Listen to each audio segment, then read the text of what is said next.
राज्यसभा में पेश एक जवाब में ये सामने आया कि पीएम मोदी के विदेश दौरे पर 2021 से कितने रुपए खर्च हुए हैं।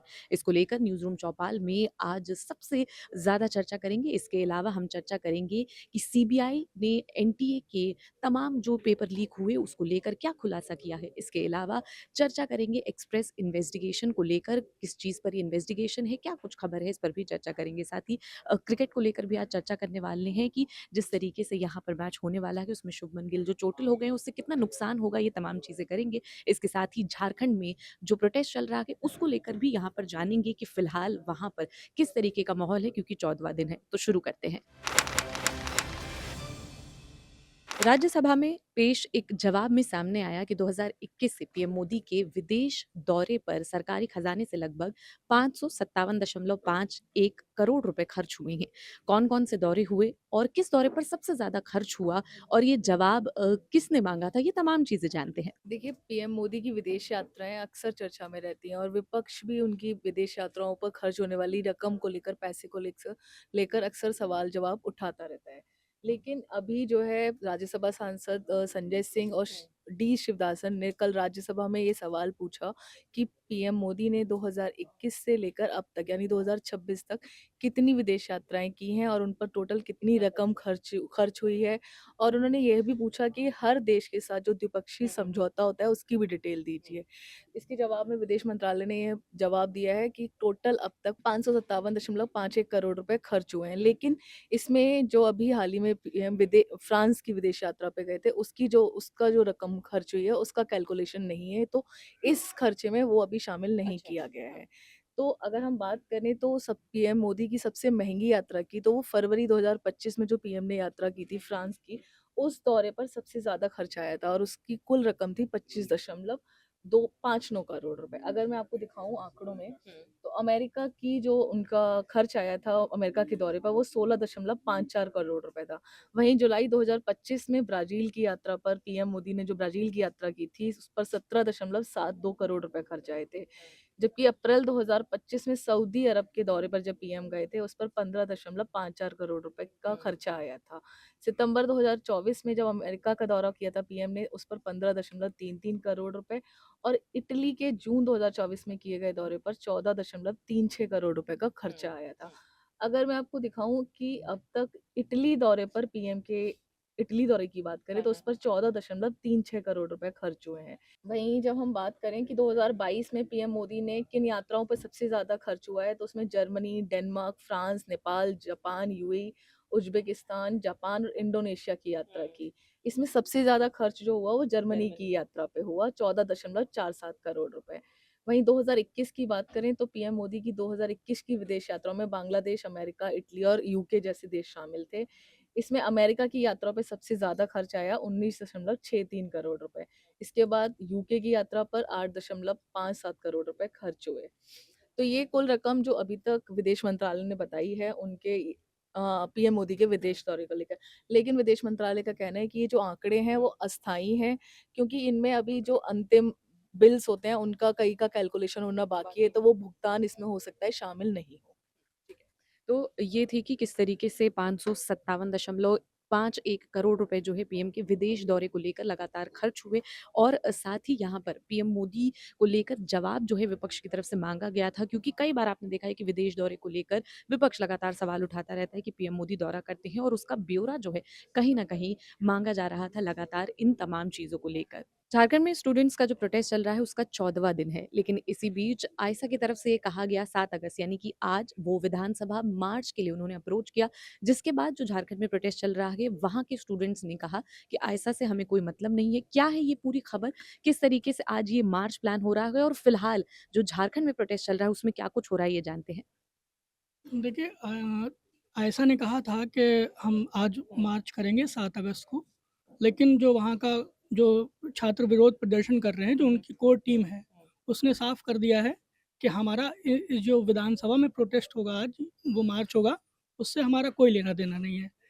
क्योंकि ये कहीं न कहीं एक राजनीतिक संगठन से जुड़ा हुआ छात्र संगठन है, तो वो उनका कहना है कि ना उनका सत्ता पक्ष, ना विपक्ष, किसी भी राजनीतिक संगठन से कोई लेना-देना नहीं है और इसीलिए वो अपना मार्च जो निकालेंगे, वो 10 तारीख को निकालेंगे और 10 तारीख को ही वो अपना शक्ति प्रदर्शन करेंगे। उनकी माँग अडिग है वो अपनी माँगों पर कि हमें जो हमारी माँगें हैं कि परीक्षा में सुधार किए जाएँ, परीक्षा सुधारों को लेकर और जो जेपीएससी में जो पेपर लीक हुआ है उस मामले में कार्रवाई हो, जो आरोपी हैं और परीक्षा फिर से कराई जाए।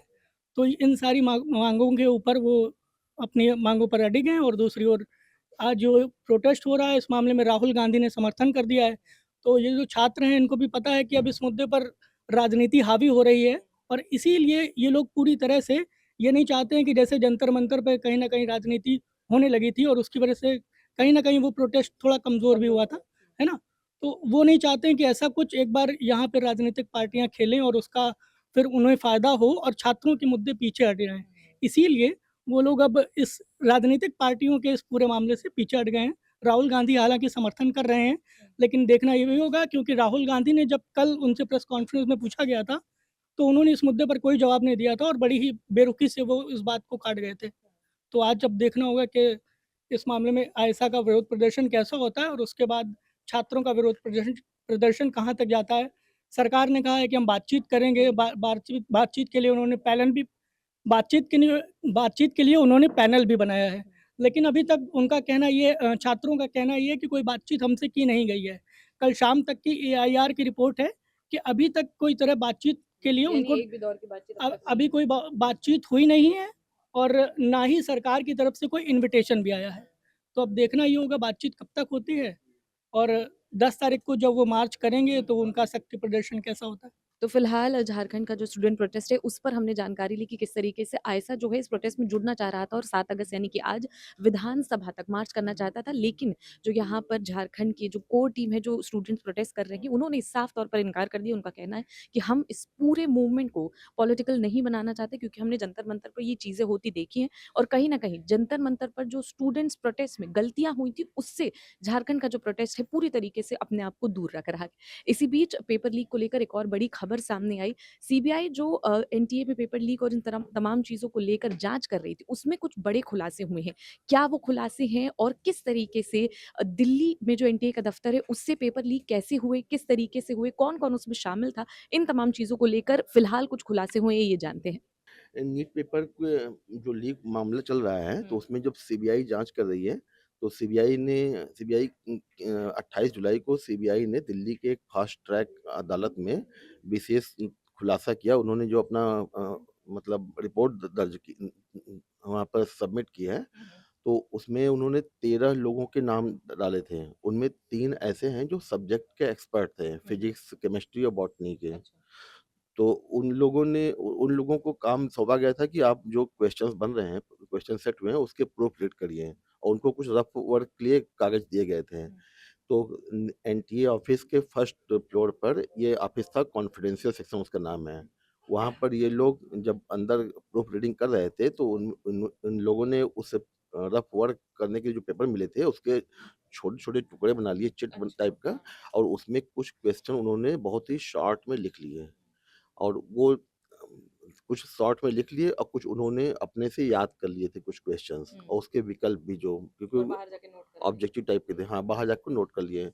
अब ख़ास बात ये है कि वहाँ पे जो सीसी कैमरे लगे हैं उसका सेंट्रल कंट्रोल जो होता है, उसमें इसमें अलग से कोई ये जाँच निगरानी नहीं हो रही थी कि वो क्या कर रहे हैं, कैसे जा रहे हैं। सब लोग को उन पर भरोसा था क्योंकि वो सब्जेक्ट एक्सपर्ट थे, पुराने थे।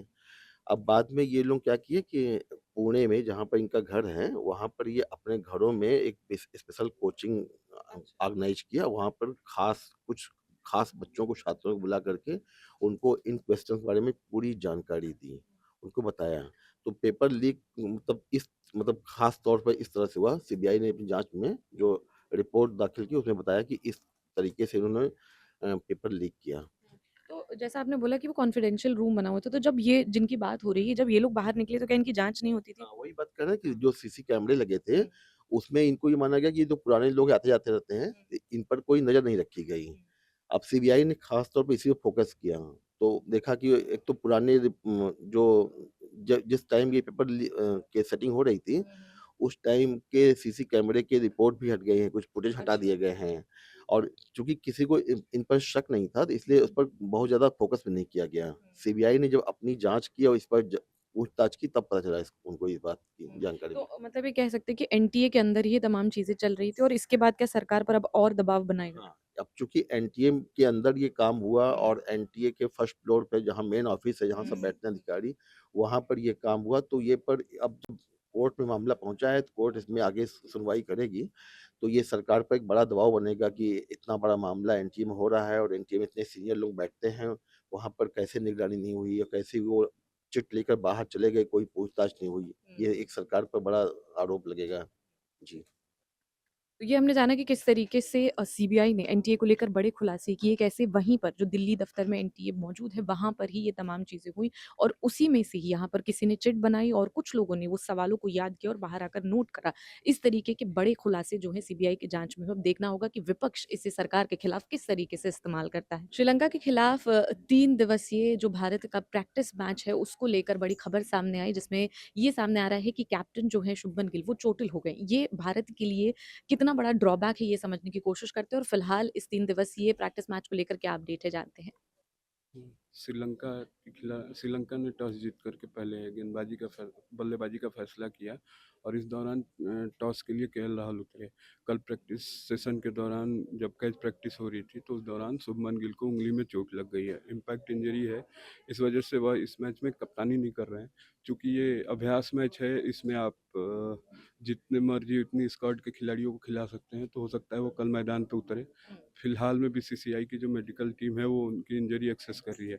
शुभमन गिल का चोटिल होना दिक्कत की बात इसलिए है कि अब फिलहाल जो डब्ल्यूटीसी साइकिल चल रहा है या फिर जब से शुभमन गिल कप्तान बने हैं, टेस्ट क्रिकेट में वो सबसे सफल बल्लेबाज रहे हैं भारत के लिए। बहुत ही अच्छा उन्होंने परफॉर्म किया है।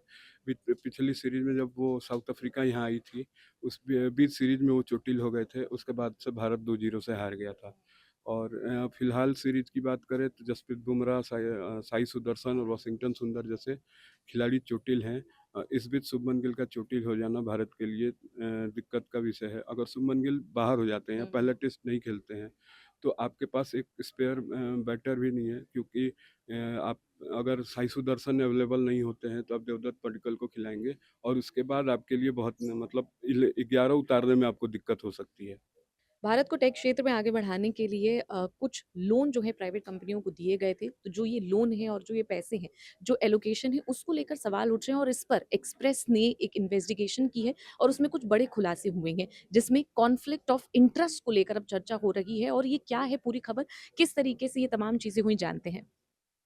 इंडियन एक्सप्रेस ने आज इन्वेस्टिगेशन पब्लिश की है और इस इन्वेस्टिगेशन में बताया गया है कि केंद्र सरकार ने रिसर्च डेवलपमेंट और इनोवेशन के तहत टेक्नोलॉजी को आगे बढ़ाने के लिए कुछ सॉफ्ट लोन मंजूर करने के लिए कमेटी का गठन किया था। इस कमेटी में का जो पैनल था वो 12 मेंबर्स का पैनल था और इसमें जो एक्सप्रेस की इन्वेस्टिगेशन है उसकी पड़ताल में सामने आया है कि ये जो 12 मेंबर्स का पैनल है, इन्होंने कुल 22 कंपनियों को लोन दिया और जो ये लोन दिया गया इसमें से मैक्सिमम लोन 15 कंपनियों को मिला।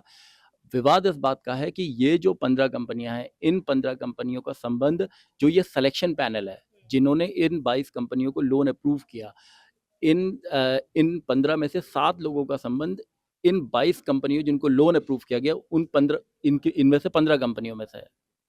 तो इसको लेके जो कांग्रेस के राज्यसभा सांसद है प्रवीण चक्रवर्ती, उन्होंने इसे पार्लियामेंट में उठाया इस सवाल को और इसके बाद सरकार ने इस मामले में जवाब भी दिया और सरकार ने इस बात को कहा कि इस मामले में पूरी तरह जो प्रक्रियाओं का पालन किया गया है, लेकिन जो ये सिलेक्शन पैनल है जिसमें 12 लोग हैं, उसमें से जो ये 7 लोग हैं, ये उन कंपनियों से जुड़े हुए हैं जिनको फंडिंग मिली है, जो ये सॉफ्ट लोन अप्रूव हुआ है उनको ये फंडिंग मिली है और वो कुछ इन कंपनियों को जिनको ये फंडिंग मिली है उसमें या तो ट्रस्टी रहे हैं या बोर्ड में एडवाइजर्स के तौर पे रहे हैं, तो किसी न किसी तौर पर जुड़े रहे हैं। तो यानी कॉन्फ्लिक्ट ऑफ इंटरेस्ट का सवाल ये है कि आप सिलेक्शन पैनल में हो और आप ही फंड अप्रूव कर रहे हो, तो ऐसे में क्या जो फंड का एलोकेशन है वो ठीक ढंग से किया गया या नहीं? हाँ, क्या ये फंड इस फंड के एलोकेशन में किसी तरह की बायसनेस तो नहीं हुई? ये सबसे बड़ा सवाल है। इसको लेके एक्सप्रेस ने एक लंबी इन्वेस्टिगेटिव रिपोर्ट पब्लिश की है। ठीक है, तो यानी जो सिलेक्शन कमिटी यहाँ पर बनाई गई है, वो कहीं न कहीं खुद ही उन कंपनियों से जुड़े हुए हैं जिनको यहाँ पर लोन दिया है। 22 प्राइवेट कंपनियाँ हैं जिनको ये लोन मिले, जिनमें से 15 जो कंपनियाँ हैं, उनको सबसे ज़्यादा लोन दिया गया और सवाल ये है कि अगर जो 15 कंपनियों से जुड़े लोग हैं, वो खुद सिलेक्शन टीम में हैं, तो ये किस तरीके का एलोकेशन है? और इसी को लेकर ये इन्वेस्टिगेशन इंडियन एक्सप्रेस पर भी, जनसत्ता पर भी, यहाँ पर अगर आप इंग्लिश में पढ़ना चाहें तो इंडियन एक्सप्रेस पर, अगर हिंदी में पढ़ना चाहते हैं तो जनसत्ता पर, ये पूरी जो एक्सप्रेस इन्वेस्टिगेशन है वो छपी हुई है। इसके अलावा भी जो तमाम दिन भर की बड़ी खबरें हैं वो आप हमारे यूट्यूब चैनल पर देख सकते हैं। इसके अलावा वेबसाइट पर जाकर देख सकते हैं और साथ ही साथ इंस्टाग्राम, फेसबुक और इन तमाम सोशल मीडिया प्लेटफॉर्म पर हम आपके लिए अवेलेबल हैं। आपको ये वीडियो पसंद आया तो इसे लाइक करें और चैनल को सब्सक्राइब करना बिल्कुल ना भूलें।